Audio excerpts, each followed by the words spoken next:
yang mana duk berasa diri tu kaya, duk menunjuk kat orang sana sini kekayaan tu. Tengok apa yang jadi dekat umat Nabi Hud. Assalamualaikum tuan-tuan. Episod 4, Nabi Hud. Siapa Nabi Hud ni tuan-tuan? Adam, Idris, Nuh, Hud, Rasul yang keempat. Nabi Hud adalah keturunan daripada anak Nabi Nuh tuan-tuan. Bukan anak Nabi Nuh tenggelam dalam banjir ke? Relax dulu tuan-tuan. Nabi Nuh bukan ada seorang anak aja. Ada lagi anak-anak yang lain. Anak Nabi Nuh ada nama Sam, Ham, Yafith, Yam atau Kan'an. Yang tenggelam dalam banjir tu tuan-tuan, namanya Yam ataupun Kan'an. Jadi Nabi Hud ni melalui Sam bin Nuh dapat benda baru kan tuan-tuan. Zaman tu ada satu kaum, nama dia kaum Ad.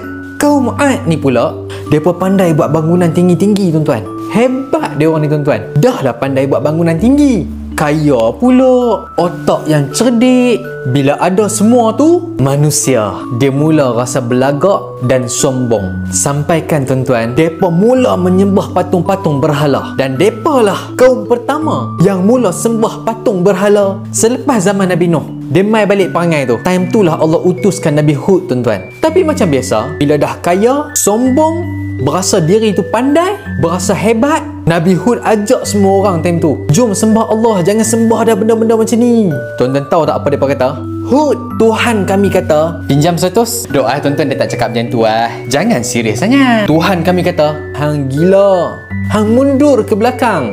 Kami orang hebat-hebat, kami orang kaya. Sebab mereka nampak pengikut Nabi Hud semuanya orang susah. Nabi Hud masih lagi ajak jom sembah Allah, minta ampun pada Allah. Mereka masih lagi tak mau dengar cakap Nabi Hud tuan-tuan. Sampai hina Nabi Hud. Nabi Hud pun angkat tangan mengadu dekat Allah. Kan mereka belagak, sombong, perasan diri tu kaya. Sebab mereka ada ternakan banyak, pembangunan yang tinggi. Allah uji binatang mati, tumbuhan jadi kering, sampai lapak teruk tuan-tuan. Sayangnya Nabi dekat umat dia ni tuan-tuan, dia masih lagi ajak mintalah ampun dekat Allah. Allah akan turunkan hujan yang lebat untuk kita semua. Tetap juga tak nak dengar cakap Nabi Hud. Dia pergi dekat berhala, minta tolong dengan berhala. Dia ada dialog lagi tuan-tuan. Nabi Hud tanya dekat mereka, kalau betul lah korang ni pandai sangat, kenapa sembah patung berhala yang tak bernyawa? Tu soalan Nabi Hud tuan-tuan. Tengah duk minta dekat patung berhala tu tuan-tuan, dia pun nampak awan yang gelap tengah duk mai. Sambil mereka pelekeh Nabi Hud tuan-tuan. Tengok ni Hud, Tuhan kami dah makbul permintaan kami. Dia tak tahu yang tu azab daripada Allah. Dia pada ingat hujan nak turun. Rupa-rupanya awan tu mai dekat, hujan tak turun. Tapi awan tu bawa angin. Angin tu tiup habis kawasan tu. Senang cakap taufan lah. Kena habis bangunan-bangunan jatuh. Semuanya mati tuan-tuan. Yang selamat Nabi Hud dan umat yang beriman. Ada 120 orang yang beriman tuan-tuan. Nabi Hud dengan umat dia berhijrah pergi satu tempat dekat Hadramaut. Dan mereka mula hidup baru di sana.